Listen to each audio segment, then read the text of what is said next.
தாலாட்டு அப்படின்னு சொல்லும்போது நீங்கள் ஏற்கனவே அம்மா பற்றி பேசியிருக்கீங்க சார். அம்மா வந்து இந்த நாடகம் நடிக்கும்பொழுது இங்கே சைட்டில் உங்களுக்கு வந்து தொட்டில் கட்டி அந்த டைலாகெல்லாம் கேட்டு தான் நீங்கள் தூங்கி இருந்திருக்கீங்க. அந்த மாதிரி ஒரு தாய் தந்தை எனக்கு கிடைச்சது ஒரு பெரிய பாக்கியம். அதாவது எங்கள் அப்பா ஹார்மோனியம், இந்த லெக் ஹார்மோனியம் இப்படி தான் வாசிக்கணும்.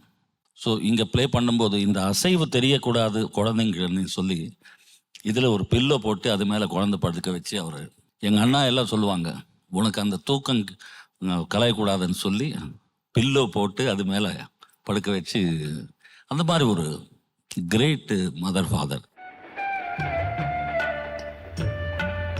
அவங்க கூட சுற்றி தான் நான் சின்ன வயசு 6 வயசுலேருந்து மேடை நாடகங்களில் பாடி ₹1 ₹2 எல்லாம் கொடுப்பாங்க. அது பின்னு வச்சு அது ஒரு கிரேட் அது லைஃப். இந்த ஜென்மம் கொடுத்த அந்த தாய்க்கும் தந்தைக்கும் என்றென்றும் நான் நன்றியோடு இருப்பேன். தேங்க்யூ. இன்னொரு இன்சிடென்ட்டும் ஞாபகப்படுத்த நினைக்கிறேன் சார். சார் அம்மாவுக்கு உடம்பு சரியாமல் இருக்கப்போ நீங்கள் நிறைய பாடல்கள் வாய்ப்பு ப்ளஸ் ஏதோ ஒரு விஷயம் சினிமாவில் தான் நம்ம அந்த மாதிரி ஸ்டோரிஸ் எல்லாம் பார்ப்போம். என் வாழ்க்கையில் நடந்ததுன்னா 89 ஆகஸ்ட் செப்டம்பர் அந்த டைமில் எங்கள் அம்மா ஹார்ட் என்லார்ஜ் ஆயிடுச்சு. ஸோ பெரிய செரியன் டாக்டர் வந்து ஸ்பெஷல் அதுக்கு ட்ரீட்மெண்ட்டே இல்லை அப்போத்துக்கு.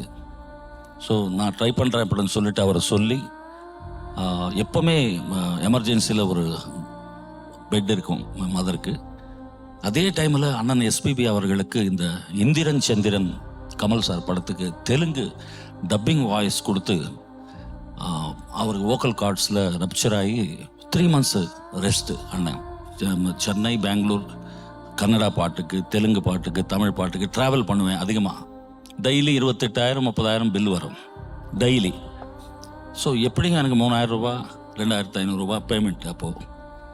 ஸோ அந்த அமௌண்ட் நைட்டுக்குள்ளே வந்துடும் எங்கே ஏதோ ரெக்கார்டிங்ஸ் நடந்து. ஸோ அந்த ஹாஸ்பிட்டல் பில்லு அன்னைக்கு கட்டிடுவேன். இந்த மாதிரி ஒரு 5.5 months எல்லா பாடல்களும் எனக்கு கிடைச்ச ஒரு பெரிய பாக்கியம். எங்கள் அம்மாவை ட்ரீட்மெண்ட்டுக்கு வேண்டி கடைசியில் அவர் சொன்னார், சோன்ஸு டேட்டில் ஏப்ரல் 16 அது வரைக்கும் தான் இருப்பாங்க அப்படின்னாரு. கரெக்டாக ஏப்ரல் 16 அம்மா வந்து காலமாயிட்டாங்க. காலமான ஒரு 10 நாளில் பார்த்தீங்கன்னா எஸ்பிபி சாருக்கு வாய்ஸ் சரியாயிடுச்சு. அதுக்கப்புறமும் நான் பிஸியாக இருந்தேன். பட் அந்த சுச்சுவேஷனில் எனக்கு என்ன தொகை தேவையோ அது வந்து இறைவன் ஃபுல் அண்ட் ஃபுல்லாக சினிமாவில் நடக்கிற மாதிரி அண்ணனுக்கு அவ்வளோ ரெஸ்ட் கிடைச்சது இது வரைக்கும் நான் பார்த்ததே இல்லை. அது கரெக்டாக எங்கள் அம்மா காலமான 10 நாளுக்கு அவர் வாய்ஸ் சரியாயிடுச்சு. இந்த மாதிரி மிராக்கிள்ஸு என் வாழ்க்கையில் நான் சந்திச்சிருக்கேன். அதெல்லாம் இங்கே சொல்கிறதுக்கு ஒரு வாய்ப்பு கொடுத்ததுக்கு ரொம்ப நன்றி. தேங்க்யூ.